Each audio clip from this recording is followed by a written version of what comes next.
Ao se falar de salvação, a gente também fala da graça. Mas explicar a graça para muitas pessoas se torna difícil, porque muitas pessoas distorcem e usam a palavra graça apenas para fazer graça, ou então para dar graças a Deus, agradecer para um Deus que eles nem conhecem, porque não buscam conhecer, não buscam se aproximar dele, mas não entendem o significado exato da graça. Graça quer dizer de graça mesmo, gratuito, imerecidamente. Não tem merecimento na graça. O que ocorre é que quando Paulo explica que a salvação é pela graça, ele explica isso de uma maneira muito especial. Mas vou ler apenas alguns versículos para vocês. Em Romanos 11, no versículo 5 e 6, ele diz o seguinte: assim, pois, também agora neste tempo ficou um resto segundo a eleição da graça. Mas se é por graça, já não é pelas obras. De outra maneira, graça já não é graça. Por quê? Porque se você precisa fazer obras para se receber, então você está recebendo um pagamento, não está recebendo a graça. Você está recebendo uma compensação. Paulo, ele é tão hábil, tão sábio, tão inteligente nas palavras, que ele, na carta de Efésios, no capítulo 2, ele diz o seguinte: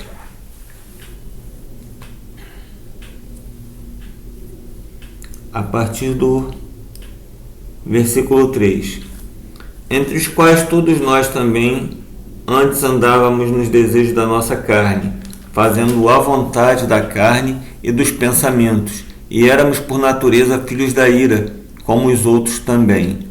Mas Deus, que é riquíssimo em misericórdia, pelo seu muito amor com que nos amou, estando nós ainda mortos nas nossas ofensas, nos vivificou juntamente com Cristo. Pela graça sois salvos, e nos ressuscitou juntamente com Ele e nos fez assentar nos lugares celestiais em Cristo Jesus. Parei aqui. Parei no versículo 6. Ou seja, ele diz que pela graça sois salvos. Se nós somos salvos pela graça, então necessariamente nós não precisávamos fazer obra nenhuma.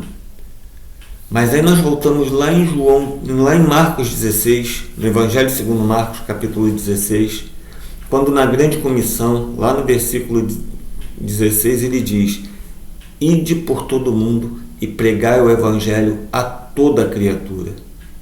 Ele fez essa comissão aos discípulos, e todos aqueles que se convertem de todo o coração acabam se tornando discípulos também.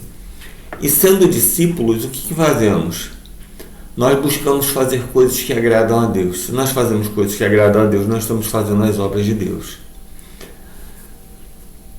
Tiago diz que a fé sem obras é morta em si mesma. Tá, então precisa fazer obras? Não é que precise, mas é que quando você verdadeiramente tem fé e recebe a graça da salvação, isso tudo te impulsiona às obras de Deus. Não é que você tenha que fazer, mas você se sente impulsionado a fazer.